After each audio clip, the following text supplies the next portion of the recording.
paranoia obviously rules the Kremlin, and the really targeted attacks by the Israel on all the leadership, military leadership of Iran, getting them in their bathrooms. I think that's probably must be worrying Kremlin, given that Ukrainians have been quite successful in hitting strategic nuclear bomber fleet of Russia. Do you think Putin will be concerned about the randomness of Donald Trump? He's enjoying as much support as he can get, but do you think in the back of his mind he'll be concerned that Trump could turn on him very quickly indeed because he can't predict where he's going to go? Well, I think they're probably looking at the situation closely. What is going to happen to the supreme leader of Iran? Because there is this widely held belief that there is a pact amongst world leaders not to kill each other, not to assassinate world leaders. I think it's illegal under international law to deliberately target the leader of a country that you're in conflict with, and that's probably the reason why Benjamin Netanyahu has been told not to target the Grand Ayatollah, albeit is it the Grand Ayatollah or the president that is in charge of Iran? We know the reality, but who counts as that leader under international law? I suspect they're looking at that very closely, given that paranoia obviously rules the Kremlin, and the really targeted attacks by the Israel on all the leadership, military leadership of Iran, getting them in their bathrooms. I think that's probably must be worrying Kremlin, given that Ukrainians have been quite successful in hitting strategic nuclear bomber fleet of Russia. Well, I also find it interesting that Mossad had smuggled elements of drones into Iran that they assembled and then used those drones to attack Iranian airfields. And I think we've heard about that. We had Operation Spider's Web in Ukraine that seemed to come in. But Russia had a comprehensive strategic partnership agreement with Iran over support for Russia's war with Ukraine. Do you think that's dead now? And what do you think the impact will be on the things that Russia is getting from Iran to help support its actions into Ukraine, in particular the knowledge behind the Shahad 136 drones? But I suspect there's also components and other things that are still coming from Iran to help Russia assemble them inside Russia. Do you think we're going to see a bit of an impact on that? That definitely will happen. The impact will be in Ukraine's favor, because obviously Iranians will not be able to supply Shahid drones to Russia or help to produce them. Or also we've heard that they were also supplying missiles, ballistic missiles, for testing in Russia that never been used so far, but obviously will never be used now, given that Iran needs those ballistic missiles themselves, or at least for now. And given that Israel is hitting all these factories of drone producing factories in Iran, I think that's probably a positive for Ukraine, given that Iran definitely will not be able to support Russian effort. The difference between the strategic partnership between Iran and Russia from North Korea one is that in the North Korean-Russian partnership also has a stipulation of troop support.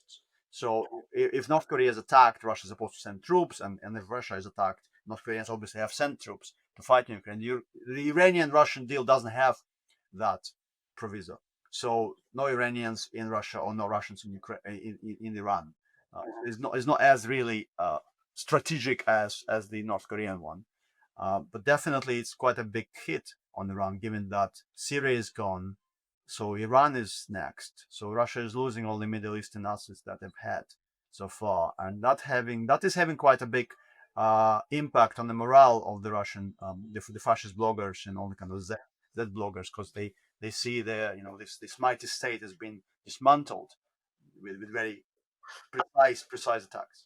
Certainly, a lot of the oligarchs that underpin the politics that there is in Russia rely on, and have relied for many years, on their influence within the Middle East, and then that influence in the Middle East acting as a bridge into influence in Africa and other places where they make their billions of dollars through illicit trade and other things. Do you think that pressure that's coming in as they lose that Middle East support base where they were making lots of money is going to put additional pressure politically from the oligarchs inside Russia on Vladimir Putin to start to do something? And is there anything that he can do?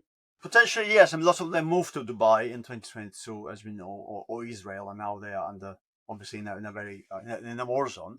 Um, I think the Russian leader will have quite a serious decision to make in the autumn when the Russian offensive, the last offensive potentially fails to deliver on various uh, geostrategic aims, and Putin will have then to decide whether to call it a day or to escalate, and the escalation probably will require a mobilization of troops, not just buying people with a lot of payouts, but to mobilize it for free.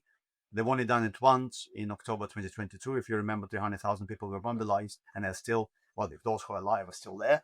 And also recently, the Russian, probably most infamous Russian oligarch, Malafeyev, had hosted a 2-day extravaganza in Russia called Future Russia 2050 Forum, inviting gorgeous George Galloway and various other lunatics to that event. Dugin, the father of Elon Musk, was the biggest hit. And a few other kind of renegades from Western politics.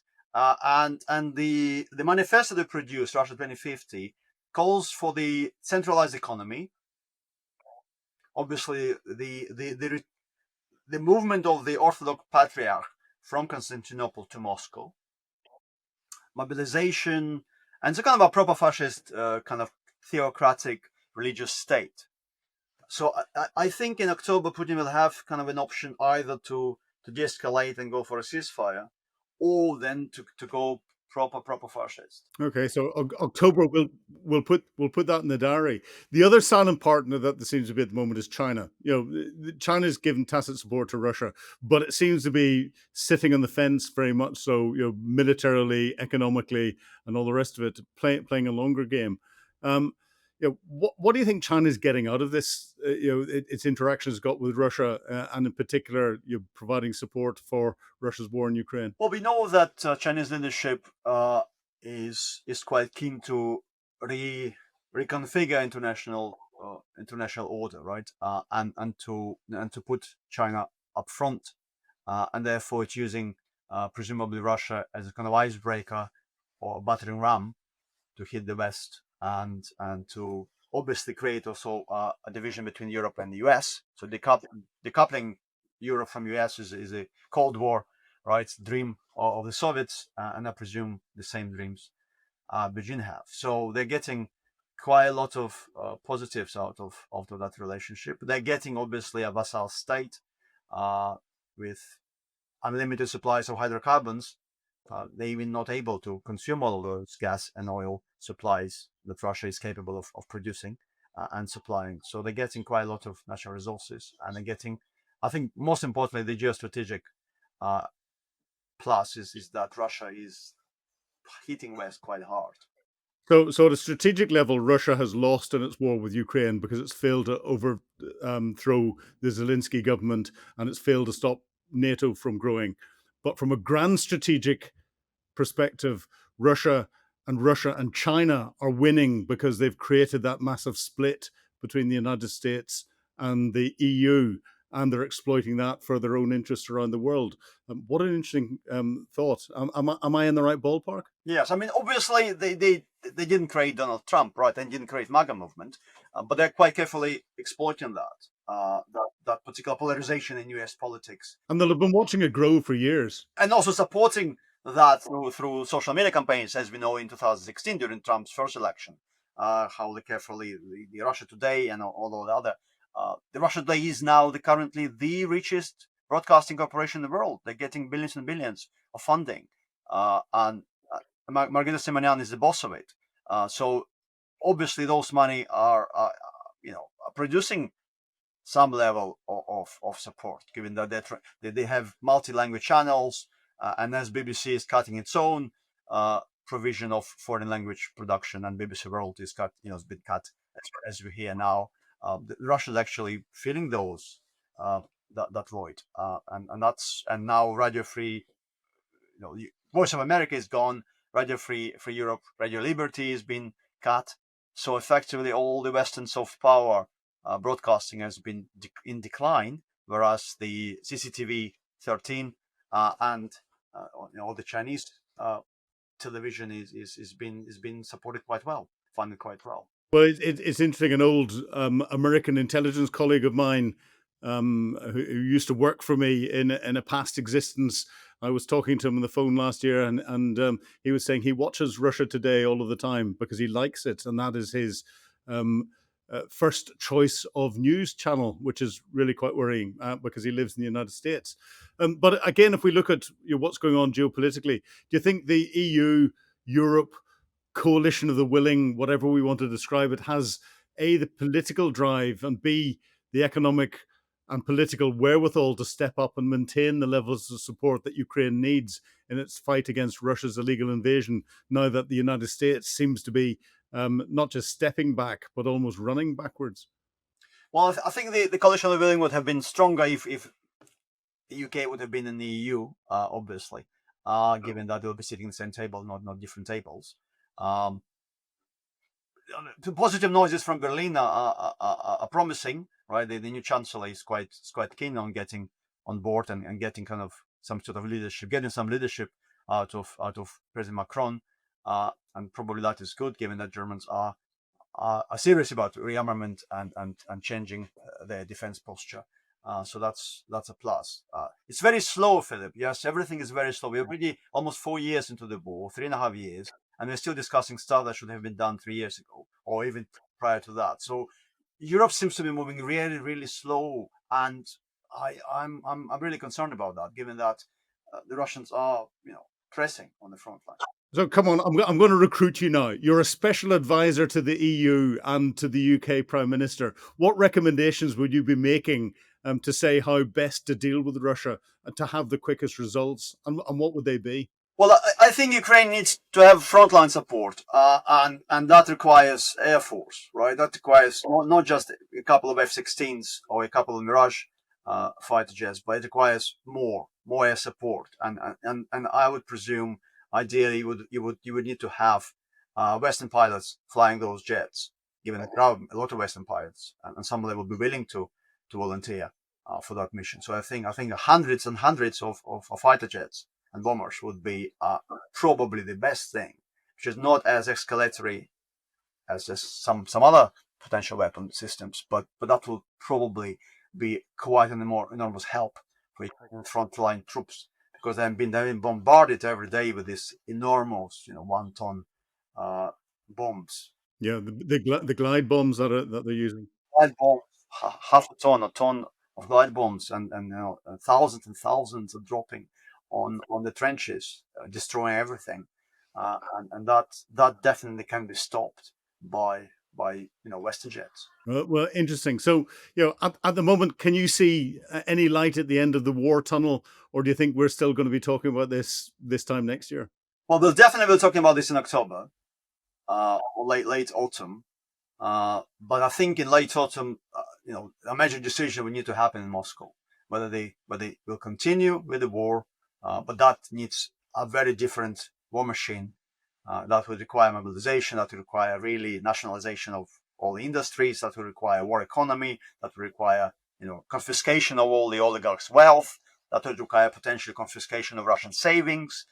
So they do have a lot of money, but they're still private. But is Putin in that desperate a position where he's going to have to seriously consider all of that? I think so. I think by October they will be considering that, given that there is more and more voices into that direction from pro-war party, and there are still quite a lot of people enjoying the war because they're benefiting from it tremendously, right? So I think the situation is getting more and more serious for the Russian economy, and by October they will have to decide. I think they won't be able just to muddle through as they're doing now. Well, having October in the diary and looking at that, I'm sure we're going to get lots of opportunity to explore that and refine it as we get closer. We'll get down to naming the day and the time that Vladimir Putin has to sit down and have those serious conversations. But Vlad, many thanks for chatting to me today on Frontline. Thank you, Philip. Thanks a lot. You've been watching Frontline with me, Philip Ingram. If you'd like access to exclusive content, please subscribe to Times Radio membership and watch us on YouTube. But you can now get us as a podcast wherever you get your podcasts from. And don't forget, you can also listen to Times Radio for the latest updates on global affairs and read about them at thetimes.com. Thank you.